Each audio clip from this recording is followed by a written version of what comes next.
חברי כנסת לא מדברים זה עם זה. Israeli Prime Minister Benjamin Netanyahu's controversial judicial overhaul bill has now become a law, and it has unleashed mayhem on the streets of Israel. Demonstrations escalated on Monday. Thousands of people blocked highways and scuffled with police officers.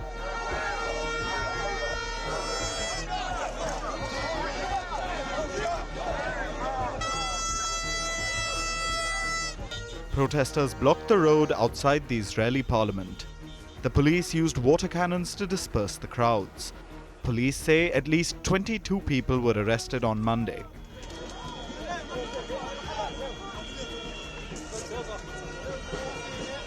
Protesters wanted Netanyahu to withdraw the plan which aims to curb the judiciary's powers.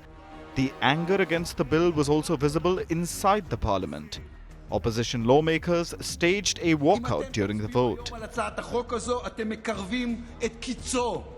The bill was passed with 64-0 votes in a 120-member parliament. After the bill was passed, Netanyahu said the courts will remain independent.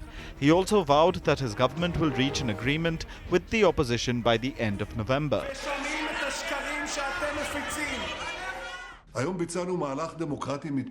In the coming days, the coalition will contact the opposition in order to hold a dialogue between us.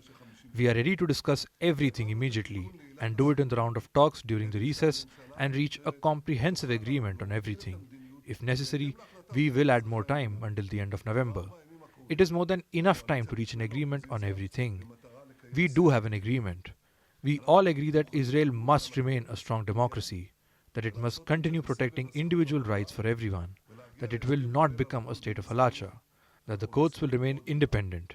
I would like to emphasize this again. No party must take over the court. It won't happen on our shift.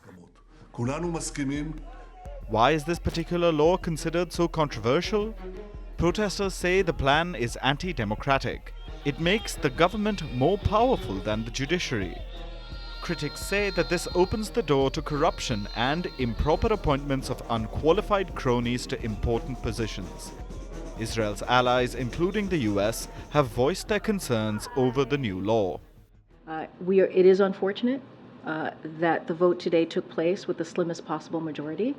And we understand talks are ongoing. Let's not forget that. They're ongoing and likely to continue over the coming weeks and months to forge a broader compromise, which is what the president has been calling for these past several months, even when Knesset is in recess. So that's what we understand. So the United States, we will continue to support the efforts of President Herzog and other Israeli leaders as they seek to build a broader consensus through political dialogue. That's what we're going to continue to support, and we understand that the conversation is ongoing.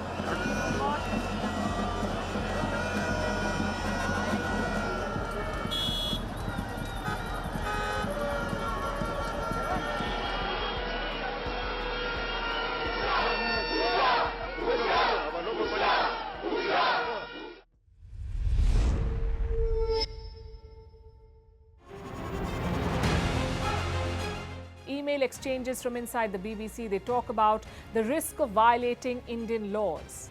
It's easier to rake up the freedom of speech debate, but does it give anyone a free pass to knowingly violate the law? America supports India because it needs India's support in return. And India is working with the US because it suits India's interests. This is how geopolitics works. Last night, he diffused a crisis with his defense minister. But today, Netanyahu was confronted with a new problem. His cabinet seems to have rebelled against him. The UK is looking at the Indian subcontinent to fill its coffers. That India seems to be negotiating from a position of power, like a partner and not a former colony.